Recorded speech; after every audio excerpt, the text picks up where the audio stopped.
Hello friends, कैसे हैं आप सब। उम्मीद है आप सब अच्छे होंगे और आपकी सीटेट की प्रिपरेशन अच्छी चल रही होगी। फ्रेंड्स, आज हम सीटेट में पूछे जाने वाले कुछ मैथ्स के जो टॉपिक्स हैं, जैसे हमारा टॉपिक क्या होता है, स्थानीय मान है, वास्तविक मान, लघुत्तम समापवर्त, महत्तम समापवर्त, ठीक है, और भी कुछ हैं। इन टॉपिक्स को आज हम इस वीडियो में अपने कवर करने वाले हैं।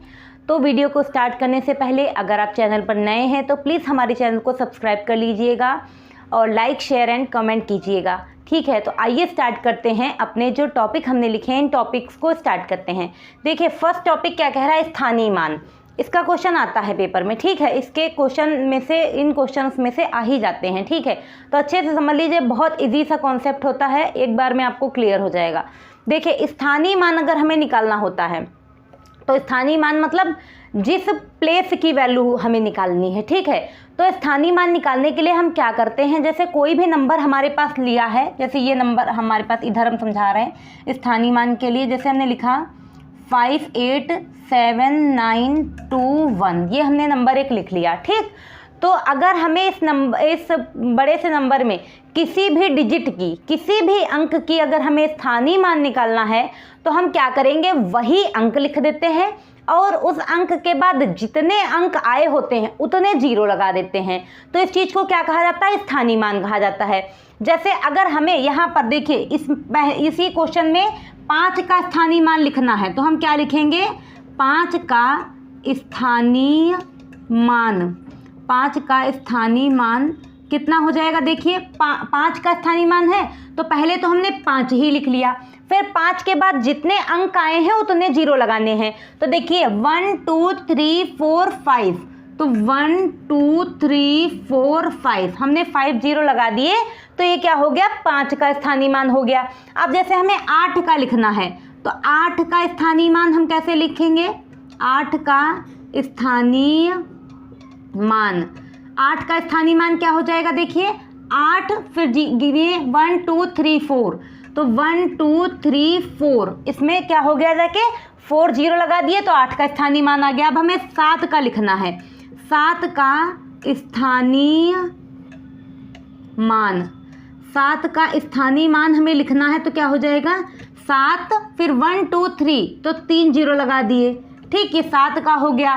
फिर 9 का लिखना है तो 9 का क्या हो जाएगा, 9 का स्थानीय मान, 9 का स्थानीय मान बराबर क्या हो जाएगा, 9 लिखा, 9 के बाद कितने अंक हैं, 1 2, तो 2 जीरो हो गए, ठीक। 2 का अगर हमें लिखना है, 2 का स्थानीय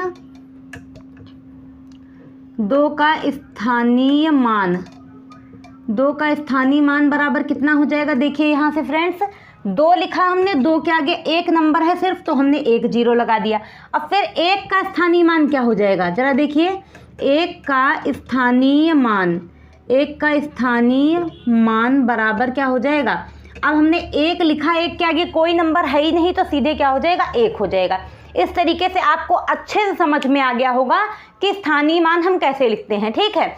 मतलब स्थानीय मान का मतलब क्या होता है, जो नंबर हमें, जिस नंबर का स्थानीय मान ज्ञात करना है वो नंबर लिखना है, उसके आगे हमें उतने ही जीरो लगा देने हैं, बस यही चीज़ हो जाती है स्थानीय मान का कंसेप्ट, ठीक है। आपको अच्छे से समझ आ गया होगा। कॉपी पर स्थानीय मान डाल के आप ऐसे नोट कर लीजिए, आराम से कोई भी क्वेश्चन आएगा इजीली हो जाएगा, ठीक है। तो ये तो हो गई बात स्थानीय मान की, स्थानीय मान हो गया।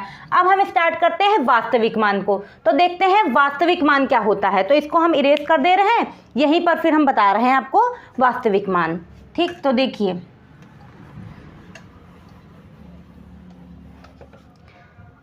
अब हम देखते हैं वास्तविक मान, ठीक।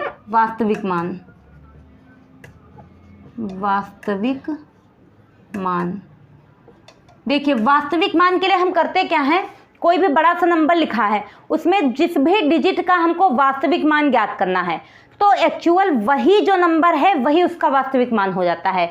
जैसे इसका भी एक हम एग्जाम्पल देख लेते हैं, 38975 हमने अपने आप से लिख लिया एक नंबर, ठीक। तो हम क्या करेंगे, अगर इसमें 3 का हम कहें, 3 का वास्तविक मान, 3 का वास्तविक मान, तो 3 का वास्तविक मान क्या हो जाएगा, देखिए फ्रेंड्स 3 का वास्तविक मान 3 ही हो जाएगा। ऐसे 8 का वास्तविक मान, 8 का वास्तविक मान बराबर क्या हो जाएगा, 8 ही हो जाएगा। 9 का वास्तविक मान बराबर 9 ही हो गया। 7 का वास्तविक मान बराबर 7 ही हो गया और 5 का वास्तविक मान बराबर 5 ही हो गया। मतलब वास्तविक मान एक्चुअल जो वही वैल्यू है वही वास्तविक मान हो जाती है। तो उम्मीद है आपको ये चीज़ अच्छे से समझ में आ गई होगी। बहुत इजी सा कंसेप्ट है। ठीक है, अब हम देख लेते हैं अपना नेक्स्ट, मतलब लासा निकालना। देखते हैं लासा कैसे निकालते हैं। तो आइए देखते हैं लासा निकालना।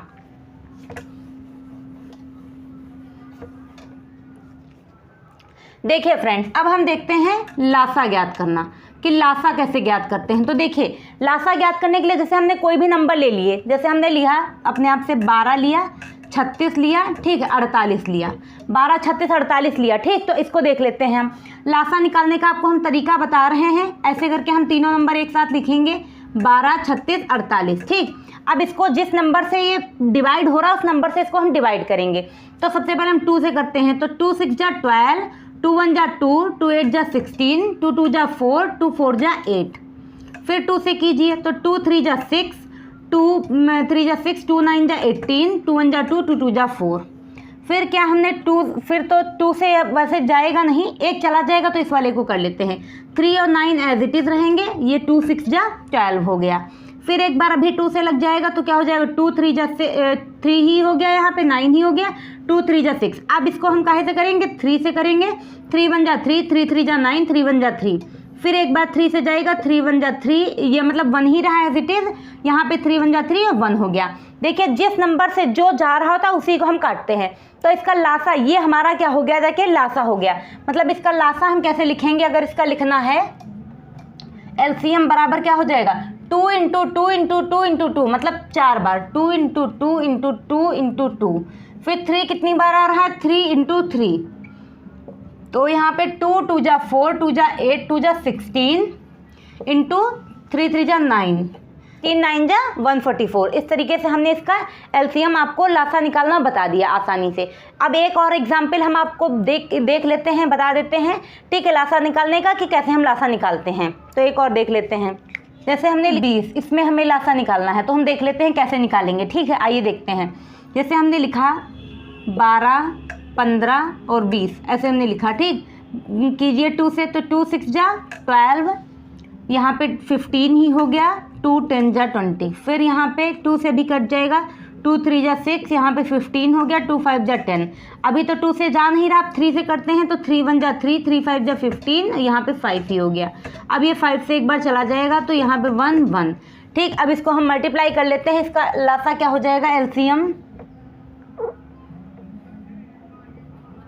एलसीएम बराबर क्या हो जाएगा, 2 इंटू 2 इंटू 3 इंटू 5, यानी क्या हो गया, 2 2 जा 4 और 5 3 जा 15, 15 4 जा 60। तो इस तरीके से हमने इसको देख लिया, बहुत इजीली सॉल्व हो गया। आप लासा कैसे निकालते हैं आसानी से आ चुका है। ठीक, तो फ्रेंड्स देखते हैं अब हम मासा निकालना। मासा कैसे निकालते हैं, जैसे ये नंबर्स दिए हैं इनका हमें मासा निकालना है। तो हम क्या लिखेंगे मासा निकालने के लिए, 12। इसके सबसे पहले फैक्टर कीजिए आप, 2 2 जा 4, 3 जा 12। ऐसे 15 है, 15 का फैक्टर कीजिए तो क्या आएगा, 5 इंटू 3, 5 3 जा 15। और फिर बाद में हम करते हैं 60 का।